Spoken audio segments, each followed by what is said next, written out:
The long straddle is quite a particular strategy because you're not betting on one direction, you're betting on any direction. And regardless of where the stock is going to go, if you are using the long straddle, you're going to make money either way, regardless if the stock goes down or goes up. However, there's quite a lot of things to understand in terms of implied volatility, time decay, how do you set up your strikes. That's why in this video, I wanted to show you a bit more about the long straddle, how I would personally use it, so hopefully it's useful for you in your own trading. But before diving into this video, if at any point you find this video interesting or helpful, please consider subscribing to my channel. It's free, it helps me a lot, you can't imagine. When you're trading options, there are plenty of strategies that you can use, like either it's an iron condor or strangle or straddle or credit spreads, debit spreads. I mean, there are plenty of strategies that you can actually use, and you can really have a lot of combinations possible. That's why it's so important whenever you want to use a strategy to really understand the ins and outs of that strategy. How you're going to make a profit with this strategy, what are the implications in terms of time decay and implied volatility, as I said. And it's really important to understand all of this, so at least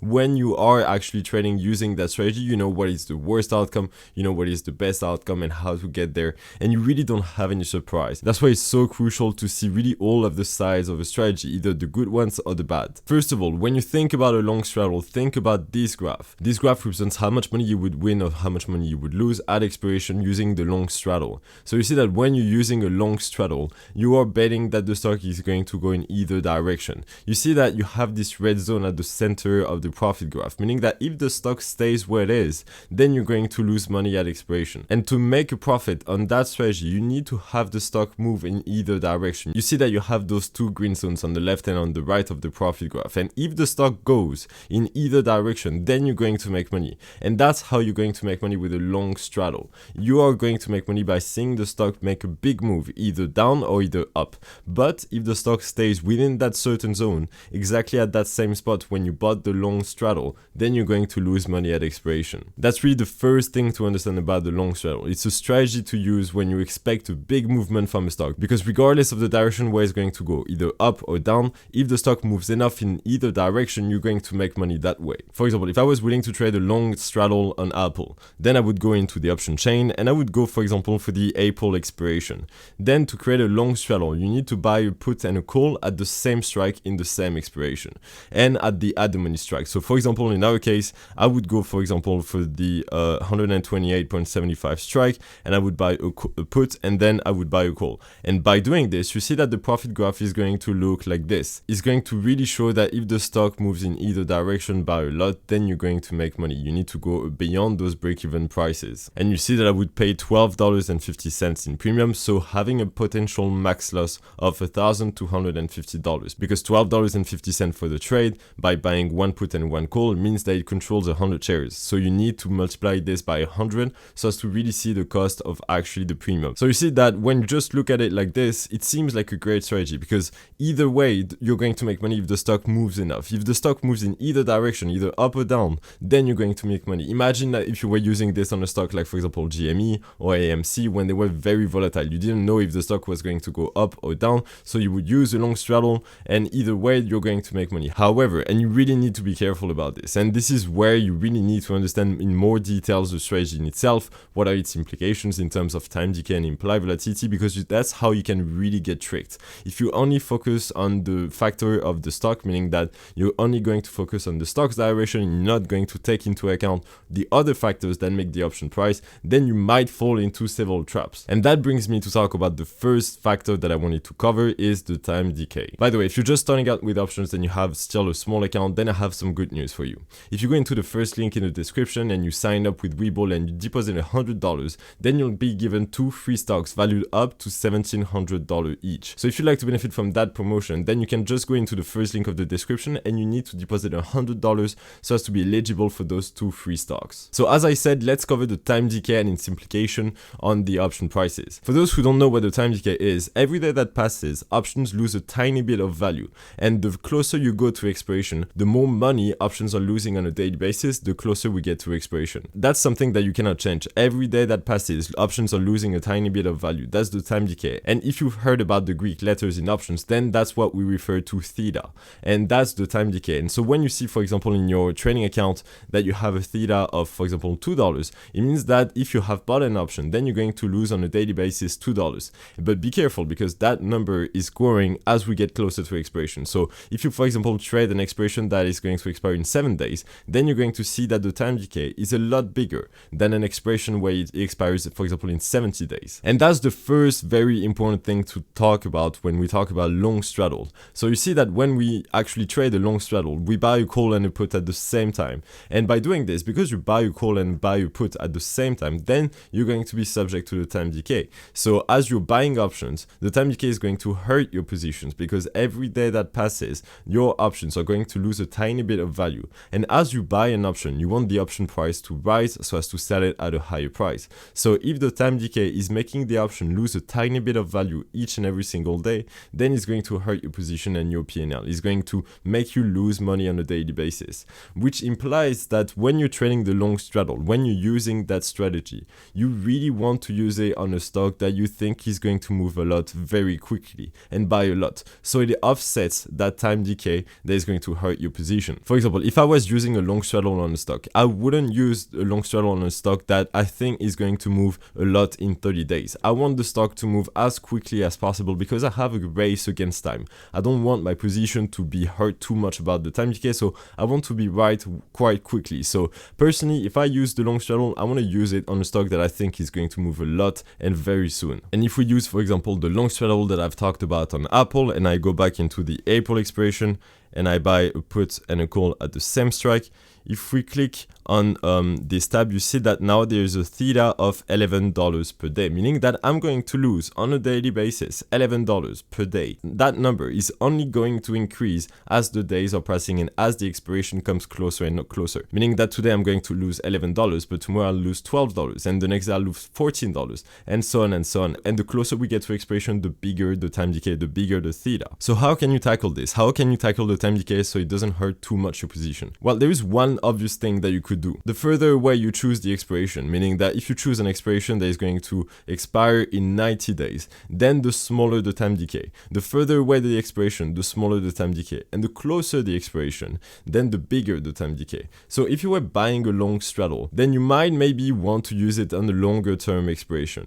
However, note that the longer term the expiration, the longer dated the expiration, the more premium you're going to pay because there is more value in the option. Like if you would go for options that are going to expire in 90 days, you see that the price of those options, the premium that you're going to pay, is going to be a lot bigger than an option that is going to expire in 2 days, because there is more time value in an option. There is more value in an option when it's like longer dated. So you need to be careful about this and you need to find a balance. Personally, I like, for example, if I buy a long straddle, to stick to around 50-60 days to expiration, even though that's quite far, but at least I know that I'm not going to suffer too much yet of the time decay, and hopefully the stock moves enough, quickly enough in my profit zone so I can make a profit. And it's really going to depend on the stock that you're trading and the options that you want to buy, because if the stock moves a lot and you think that it's going to move a lot, for example, in 3 days, is it really worth buying a straddle that is going to expire in 50 days and paying all of that premium when you could have bought a straddle, like for example, for the next week's expiration,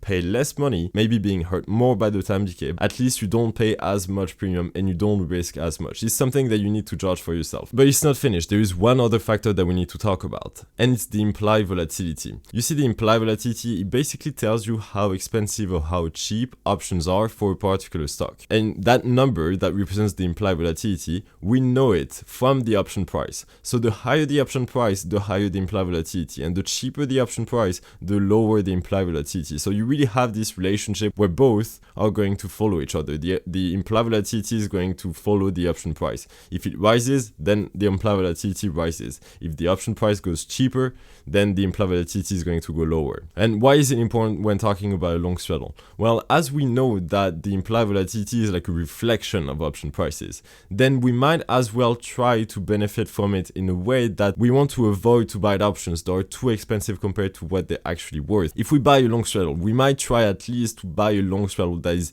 quite cheap compared to what happened in the past. So at least we make sure that we have all of the best odds on our side. For example, if you try to buy a long straddle on AMC or GME when it was rising a lot, because the implied volatility was so high, then you could know that the options were super expensive. So is it really worth, for example, buying a long straddle on GME or AMC when the implied volatility was so high? Because you were going to pay a huge premium, and to go in profit, you would have needed another huge move. Compared to if you focus on a stock that has very low implied volatility and cheap options, then you're going to buy a long straddle that is going to be quite underpriced, and hopefully you're going to see an implied volatility expansion and so a rise in the option prices, and you're going to make a profit that way. So sometimes you don't even need to have that big movement happening. Just the fact of seeing the implied volatility rise is going to be enough to put you in profit and make money that way. And that's why in the option price, there is not only the stock that is going to impact the option price. Of course, if the stock moves, then the option prices are going to move. But it's not the only factor, as you saw. There is also the time decay, and there is also the demand, the implied volatility for that option. And that's something that you need to take into account when you're using the long straddle. And to really know how cheap or how expensive options are, I personally use the IV percentile, because the IV percentile looks at a stock and it looks at the implied volatility for that particular stock over the last 12 months. And then it's going to see if the current implied volatility for that stock is actually high or low for what happened in the past for that particular stock. For example, if you know that a stock has had its implied volatility over the past 12 months on average at a level around the 50% level, then if the implied volatility falls to 20%, then we know that on average, compared to what happened in the past, this is quite cheap. The options are quite cheap for that stock because on average, the implied volatility was around 50%. But at the same time, if we see the implied volatility rise to 80%, then we know that for that stock, based on what happened in the past, the options are quite expensive compared to what they were worth in the past 12 months. That's how the implied volatility percentile is going to help you know how cheap or how expensive options are for a particular stock. And I use personally Tastyworks to know this IV percentile indicator. They have it directly integrated within the platform, and you can just filter stocks by the IV percentile so you can see what is cheap and what is expensive at the moment based on what happened in the past for that particular stock. So you really need to really combine all of those factors. So in my opinion, and how I use personally long straddles, I definitely think that this is the best combination possible. You have to use the long straddle on a stock that you think is going to move a lot very quickly, so it can allow you to have that big movement that is going to put you in profit. Then you need to make sure that it has actually quite cheap options, because if you buy very expensive options, then you're going to pay another price long straddle, and you're not going to see enough movement, or at least enough option price changes, so it goes actually in profit. You're going to pay too much and you're going to lose a lot of money doing this. So you need to use the IV percentile so as to make sure that options are quite cheap. And the lower the IV percentile, the cheaper the options historically. And the third factor is the time decay, because as we said that the closer to expiration, the bigger the time decay, then you might want to go for longer dated expiration, but you need to balance this with when do you expect the stock to move a lot. So you see that it's actually not that easy to use that strategy properly, because on the paper it sounds like a great strategy, like regardless of where the stock is going to go, you make money. It sounds great on the paper. However, when you look at this in terms of time decay, implied volatility, you need to put all of those factors together so as to actually consider how much probability of profit you have for that particular long straddle that you're trying to make. And if we take back, for example, the long straddle that I created on Apple, you see that it has a probability of profit, that's the POP, probability of profit, of 49%. So you see that even though we have a strategy that allows us to benefit regardless of where the stock is going to go, it's actually quite hard to benefit completely from that strategy. We only have a probability of profit of 49%. And when looking at a strategy that on the paper allows you to earn money regardless of where the stock is going to go, we could imagine that it has a probability of profit way higher than 49%,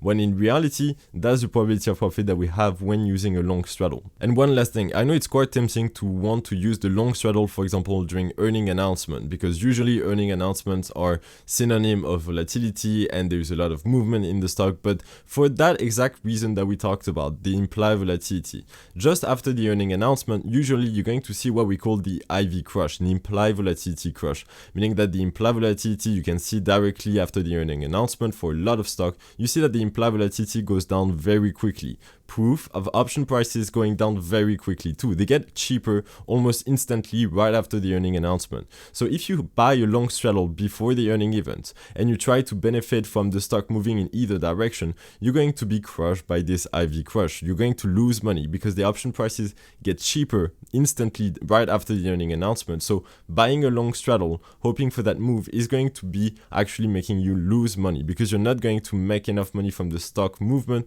because you'll be crushed by that implied volatility going down. And I personally try to do the opposite. I try to trade earnings in a way where I sell options, and I made a video on the subject where I completely describe all my thought process and how I personally, which strategy I use, how I personally think about earnings, and how I personally do it with examples. So if you want to check it out, you can just check out the video. So I hope this video made sense and now you understand a bit more the long straddle and how you can make money, but how also you can lose money in terms of time decay, implied volatility, and what you need to pay attention to when using the long straddle. After that, I think it can be a great strategy if you think that the stock is going to move a lot in one direction. You just need to also make sure that options are not too expensive, because even though you might be right on the stock direction, if options are already too expensive, you're not going to make a lot of money and you're going to risk a lot more compared to what you could actually make. If you have any questions, just don't hesitate to put it in the comment section. I'll be happy to answer any question that you might have. Please make good and informed decisions. I'll see you in the next video, and in the meantime, I wish you all the best.